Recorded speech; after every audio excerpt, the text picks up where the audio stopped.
Isang pangalan na binubugan sa awa at pagkutiyak.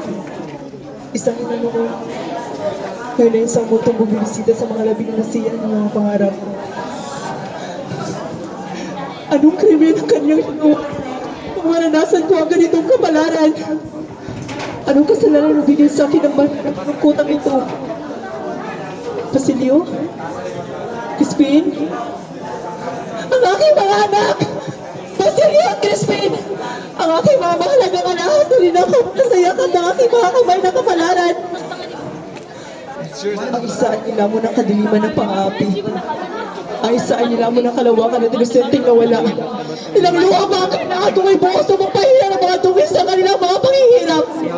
Sa bawat gabi, habang ang buwan ay nagtatanim ng lungkot na ilaw sa lugar na ito nakalunos-lunos na lupa. Ako ay naglalakad na parang isang multo, naghahanap ng kapatawaran. Ngunit ang mga kalye ay hindi nag-aalok ng mga sagot. Tayong mga iko lamang ng tawanan at sigaw na kawalan ng katarungan na dumadaan sa kadiliman na parang mga lagim sa aking puso. Ganyan po man. Sa kabila ng mga labi na nasira kong mga pangarap, may isang hindi ng pag-asa ang tumangging mapuksa. Sa kabila na nasira kong mga pangarap, natagpuan ko ang lakas upang bumangon tulad ng isang Phoenix na wala sabo upang tawirin ang mga danikala na tumutulong sa akin at ipating ang dilita na riban.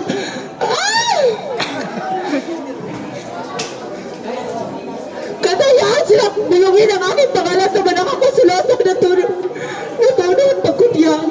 Hayaan silang bulungin ang aking pangalan at lahat silang magbirong sa mga tirana na nahihakan na sirain ang kanyang espiritu. Dahil ako si Sisa! Ako si Sisa! Isa rin ang mandirigma at ang aking tinig ay magpapahiwatig sa mga henerasyon bilang isang pagtutuon sa katibayan ng isang tao. Si Sisa. Si Sisa ay isang pinakabaksa-baksang tauhan mula sa nobelang Noli Me Tangere ay sinulat ni pabansang bayaning Dr. si Rizal.